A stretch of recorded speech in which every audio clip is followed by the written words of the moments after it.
When it comes to increasing costs in every consumer category, motorcycles are no different. While prices have somewhat regulated after the insanity that was COVID and the used bike market taking an insane hit too, prices for new and used motorcycles are still kinda up. And truthfully, it's a bit of an oversimplification to say that the increase in motorcycle prices is just a symptom of economic inflation. While the decreasing value of the dollar does play a major part in it, it's just a bit unfair to chalk that up to, well, everything's more expensive now. Let's take a closer look at some of the factors contributing to why motorcycles are more expensive than they used to be. So let's talk about the used bike market, because this is the one I see in the comments most often, especially when I talk about buying used bikes and people say that I'm living in La La Land. Guys, you gotta remember, I live in Texas. Things are cheaper here in general. If you live in somewhere like California, everything's going to be more expensive, including the used bikes in your market. Sorry. Used motorcycles have seen a significant hike in value in the last 5 to 7 years. And it's not just due to the fact that R6 people are completely out of their mind and are trying to charge $14,000 for a 7-year-old bike. This can be traced back to COVID, as can many recreational sports and activities, where new motorcycles were not being produced as much. There was a huge increase in popularity and interest, and then at the same time, the supply was constrained on the used bike market. That's classic economics at play. Supply goes down, demand goes up, guess what happens to prices? Combined with the sweet Donnie bucks, the stimmy checks coming into everybody's doorsteps, ample time and interest, people blowing through their savings because they couldn't take those cool vacations they were going to in 2020, we saw a ridiculous surge in motorcycling during this time. In fact, in retrospect, I kind of think that I was in the perfect place and the right place at the right time with COVID and motorcycling. I literally had a motorcycle channel and I just watched the watch time just increase like crazy during that time. So I guess chalk that up to some really nice luck on my part. And as we all know, COVID really disrupted the supply chains during this time. I remember going to dealerships in Austin and there were literally no motorcycles on the dealership floor because everybody had bought everything and there was nothing new coming in because the dealers couldn't bring anything in. There were no new motorcycles being produced. Not as much as there used to be anyways. With less new bikes available, that put pressure on the used market because people wanted motorcycles and then didn't care where they got them. Also combine that with the fact that most people thought the world was going to end and people were dropping crazy amounts of money on bikes. They didn't care what it cost, they just wanted to have it too. This kind of happened in the housing market too, and that's why people were buying things for like $100K over asking, and now there's just massive correction happening, especially here in Texas. That's not what the video's about, but holy crap, you can see it in everything.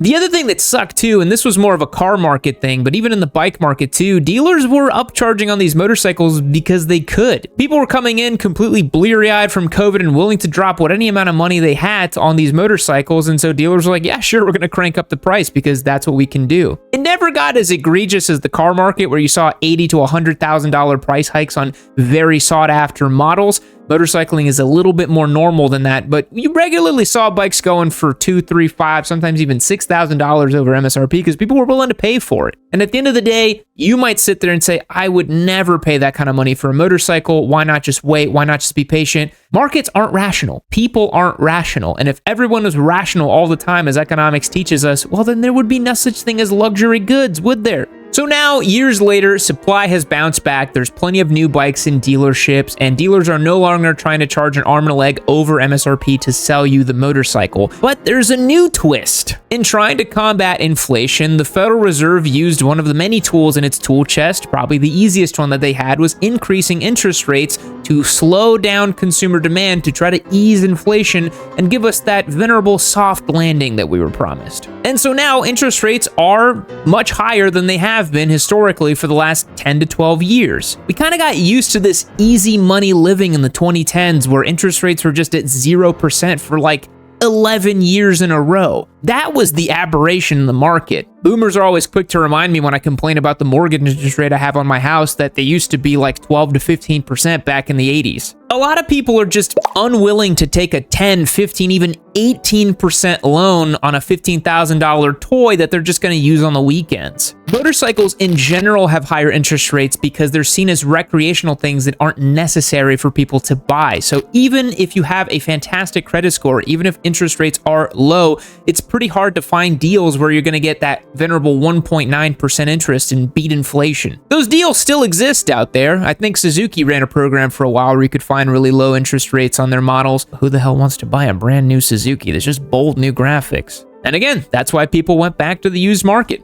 Additionally, a lot of venerable, awesome motorcycles that we've loved in all these years are now being discontinued. Some of my favorite motorcycles, the Yamaha R6, the Daytona 675. And then when things get discontinued, all of a sudden the price starts going up because people still want them and the supply keeps getting dwindled because you can't buy them new anymore. And the R6 really is the perfect example that we all point to because used prices went up like 40% in 1 year for these motorcycles. And I still don't really think it's worth it. As a guy who recently bought a 2009 Gixxer 600 as a track bike, it's probably 80 to 90% just as good as an R6 and basically does the same thing. Similar R6s were easily going for $2,000, $3,000, even $4,000 more, and I just couldn't justify the value on something like that. With modern motorcycles being equipped with fewer cylinders, more torque forward engines, less tech, a little bit more bare bones, you look at the Daytona 660 versus the 675, for some of the visceral thrills, you have to go back in the catalog of motorcycling for these experiences. The car market started to really reflect this too, as everything became big, fat, bloated, turbo, boring things to drive. People all of a sudden realized that cars from the mid-2000s and late 90s were really fun and pure and simple and good. And then the prices started skyrocketing for all those things. I mean, I remember a time when I was in high school that you could buy a 240SX for like $1,500. Good luck getting that deal nowadays. The last reason used motorcycles are still so crazy right now in terms of pricing is because a lot of people are trying to sell really bad deals they bought during COVID, and they're trying to get the maximum money out of it as possible. They're underwater on their loans, the bike isn't worth nearly what they paid for, and their interest rate is pretty spicy. And maybe they got into motorcycling on a lark, maybe they crashed one time, and now they don't feel like doing it anymore. Tale as old as time. That's why you're seeing used motorcycles that people have listed for $1,000 less than MSRP on a brand new bike, even though it's got a couple mods, about 10,000 miles, and no more factory warranty. And in every single one of these ads, the people love to say stuff like, save on dealer fees, my loss is your gain, great bike, get it now. They're just trying to get out of that loan. Now, thankfully, dealership price gouging seems to be a thing of the past, but new motorcycle MSRPs keep creeping up over and over. The average MSRP of a motorcycle is trending upwards, despite some awesome options that are lower priced. All right, if you told me that I would have 2 yellow giveaway bikes for 2024, I don't think I had that on my bingo card, honestly. But this is our Cosmic Yellow Street Triple 765 RS. This is our new giveaway bike on yammynoob.co. Become a member for your best chance to win. You can stack up your entries, assign them to this giveaway bike, and then we do more giveaway bikes. You can do that as well. You get access to the Discord server, exclusive content, discounts on merch, and so much more. Head over to the website and do not miss your chance to win this machine.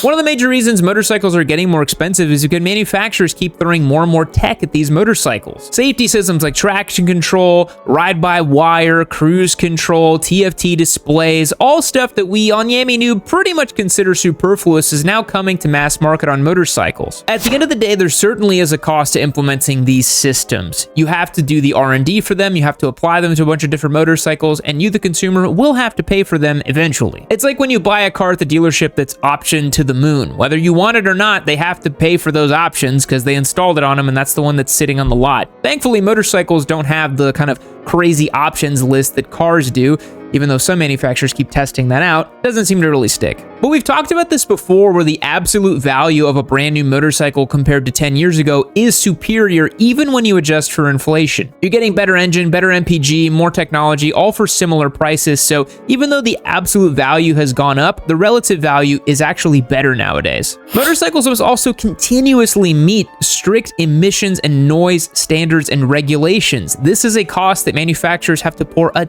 ton of time, energy, and effort into. But not every manufacturer is falling victim to this. It's why Suzuki keeps selling you very outdated motorcycles, but at incredibly value-driven prices. And it's kind of why they've become the Walmart of motorcycling, but the bikes are still really good at their bones. The cost of raw materials has increased a lot as well. In general, the average price of raw materials has gone up 19% since 2020. And similarly, the cost of wages and labor has gone up in countries like Japan, Italy, and Germany, where the vast majority of motorcycles we buy in America are produced. That's why we're seeing more bikes going to be manufactured in India and Thailand, and that's why you can buy a brand new Speed 400 for less than $5,000. It was produced in a cheaper place. This is why we can't help but wince a little bit whenever we see comments here on Yami Noob suggesting that more motorcycles should be made in America, because the cost would be absolutely exorbitant to pay American wages to build these motorcycles. It's why your iPhone's built in China. It's cheaper. But bikes like the new Honda Hornet kind of buck this trend. They're using existing R&D, existing engine platform and architecture, and doing a motorcycle that is just a little bit simpler and passing the savings on to you, coming in at ridiculous prices for the new Honda Hornet 1000. But Ducati, on the other hand, is constantly innovating and using their racing excellence to build better and better products, and that R&D has to be paid for somewhere. This leads to highly specialized, masterfully engineered motorcycles that appeal to a very niche audience that can use it and afford it. I mean, how many motorcyclists are really going to go and buy a $35,000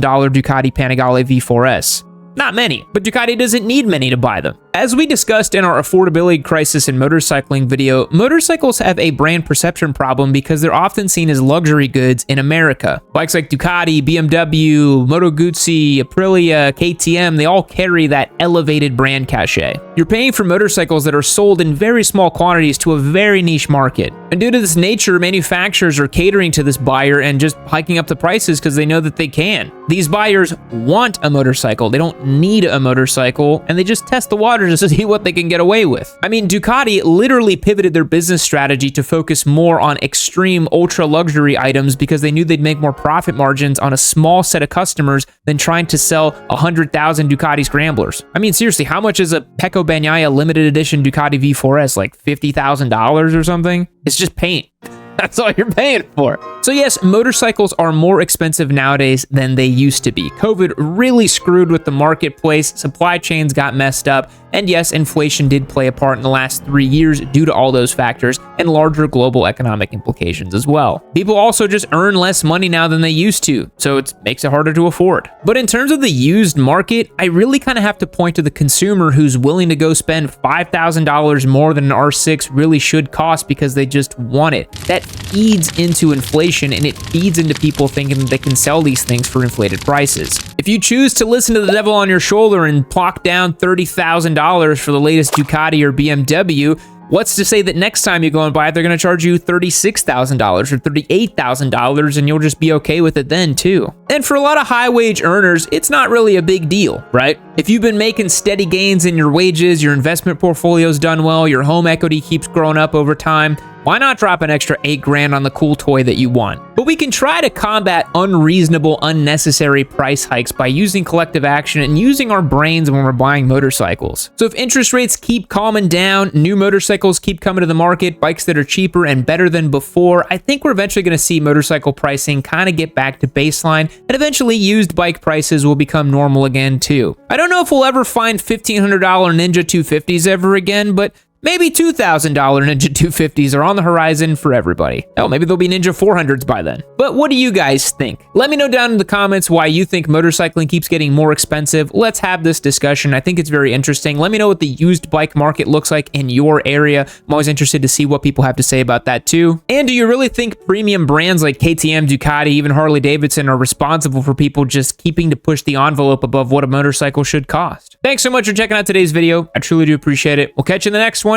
See you later. Boys, it's really sad that this video is now over, but you know what's not sad? Winning a free motorcycle, and that's what this Triumph Street Triple 765 RS is designed to do. You know, nobody gives away bikes like your sweet Papa Yam. Nobody's doing Triumph Street Triples and Panigales and all the latest and greatest stuff. If you want access to win, become a member on yamdu.co and don't miss your chance.